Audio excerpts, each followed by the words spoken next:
Bonjour à tous, dans la vidéo d'aujourd'hui je vais vous présenter une réplique de chez King Arms, donc c'est le modèle Colt M81 et je vais remercier Romain qui me la prête pour que je puisse vous faire cette vidéo. Alors pour ce qui est du packaging, on a une boîte qui est franchement super bien faite, là-dessus King Arms fait vraiment de gros efforts. À l'intérieur vous avez une mousse grise qui est parfaite pour sécuriser la réplique pendant le transport ou l'expédition. Sur l'extérieur vous allez trouver les photos de la réplique.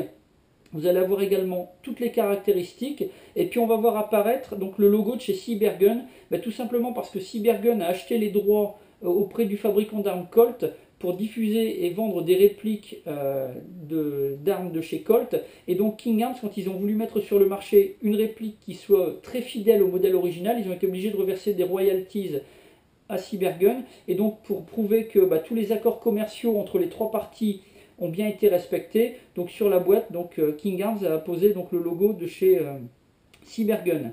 Alors pour ce qui est des caractéristiques techniques, on nous apprend notamment qu'on a une réplique de 6 mm, donc quelque chose de classique, d'habituel en airsoft. Le chargeur a une capacité de 300 billes, c'est une réplique qui est AEG. La batterie, on nous conseille d'utiliser une 2000 mAh avec un voltage de 9,6. Pour ce qui est du poids, 2,7 kg, la longueur 77 cm à 85 cm si la crosse est dépliée complètement. Le canon a une longueur de 36 cm 8. Pour ce qui est des vitesses relevées donc par le constructeur, avec des billes de 0,12 g, vous allez avoir des vitesses de 451 à 490 fps. Pour des billes de 0,20 g, 350 à 380. Et enfin, pour ce qui est des matériaux utilisés, on a un alliage d'aluminium et de la fibre de nylon. Alors dans la boîte, vous allez trouver la tige de nettoyage des bourrages. Vous allez avoir également un chargeur, donc c'est un chargeur métal, capacité 300 billes. Sur le dessous, vous avez une molette. Sur le dessus, vous avez la trappe d'alimentation. Donc c'est une trappe qui s'ouvre en basculant vers l'avant. Elle est un petit peu difficile à manipuler avec des gants. C'est quelque chose qu'il faut prendre en compte. Vous allez avoir également deux notices. Donc la première, une notice tout en anglais. Donc c'est une notice avec des schémas. C'est généraliste de chez King Arms pour toutes ces répliques de M16 ou de dérivés. Pour ce qui est des points spécifiques au modèle M81, donc là vous avez une deuxième notice qui est rédigée en plusieurs langues. Donc là ce sont des photos en couleur et donc ça vous explique toutes les manipulations, le chargeur, l'installation de la batterie dans le garde-main à l'avant, le réglage du hop-up des organes de visée, les manipulations du sélecteur de tir de la détente, donc quelque chose de complémentaire de la première notice. Vous allez avoir également sur le bord de la boîte, sur un des côtés, des photos avec des petits schémas, avec d'autres explications. Donc tout ça, ça vous permet de bien appréhender l'utilisation de la réplique et de bien comprendre comment elle fonctionne. Donc c'est quelque chose de vraiment bien.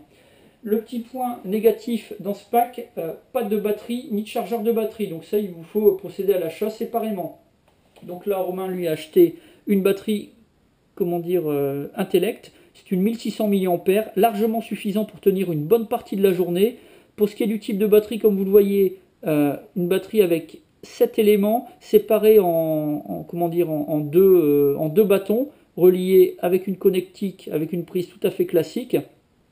Ça, c'est pour pouvoir utiliser donc cette batterie sans être obligé d'avoir de porte-batterie. Tout simplement, avec les deux éléments, vous allez pouvoir les placer dans le garde-main, vu que la connectique, l'alimentation électrique se trouve sortie sur l'avant. Donc en les plaçant dans le garde-main, un élément en haut et un élément en dessous du canon, là, ça rentre parfaitement et il n'y a pas de souci.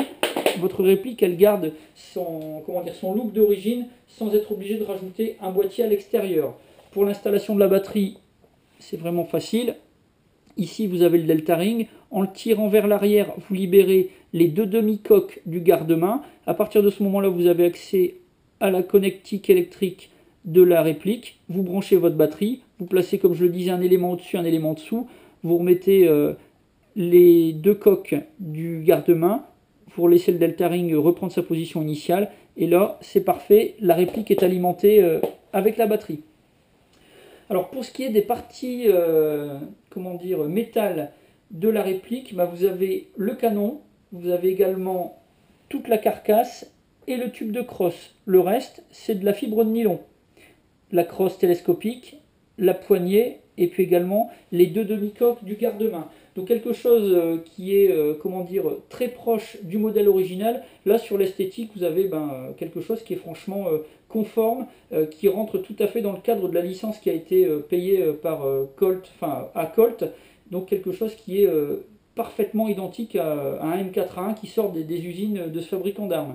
Pour ce qui est des marquages, tout est gravé dans la carcasse. Ce sont les bons marquages aux bons endroits. Donc quelque chose qui est très très bien fait. La crosse, comme je le disais, une crosse en nylon. Vous avez un attache-sangle en métal qui est vissé. Vous avez également un petit passage ici pour une sangle supplémentaire. Pour la manipulation, très simple, hein. On appuie sur le levier et là, on allonge la crosse. Donc il y a plusieurs positions différentes. Ça va pouvoir s'adapter facilement à tous les types de morphologie. Il y a un léger jeu. C'est suffisant pour que la crosse coulisse facilement, on va dire. Mais c'est pas trop important. Ça ne va pas vraiment parasiter tous vos mouvements. Le sélecteur de tir, 3 positions, sécurité, coup par coup, full auto. Ici, l'arrêtoir de culasse, ça vous permet de bloquer la culasse en position ouverte pour pouvoir régler le hop-up. Alors pour ce qui est du réglage du hop-up, on tire le levier d'armement, donc on le déverrouille ici. On tire vers l'arrière. Quand on entend le petit clic, la culasse est bloquée. Et donc là, la culasse est bloquée à l'arrière. Ici, vous avez une petite roue avec des petits crans. Ça vous fait tourner la petite roue dentée qui est devant. Et ça vous permet de régler le hop-up, donc pour vraiment avoir quelque chose d'adapté à votre utilisation. Pour refermer tout ça, on a l'arrêtoir de culasse qui est ici, comme je vous le disais. Et donc en appuyant dessus, la culasse reprend sa position, enfin le cache reprend sa position initiale.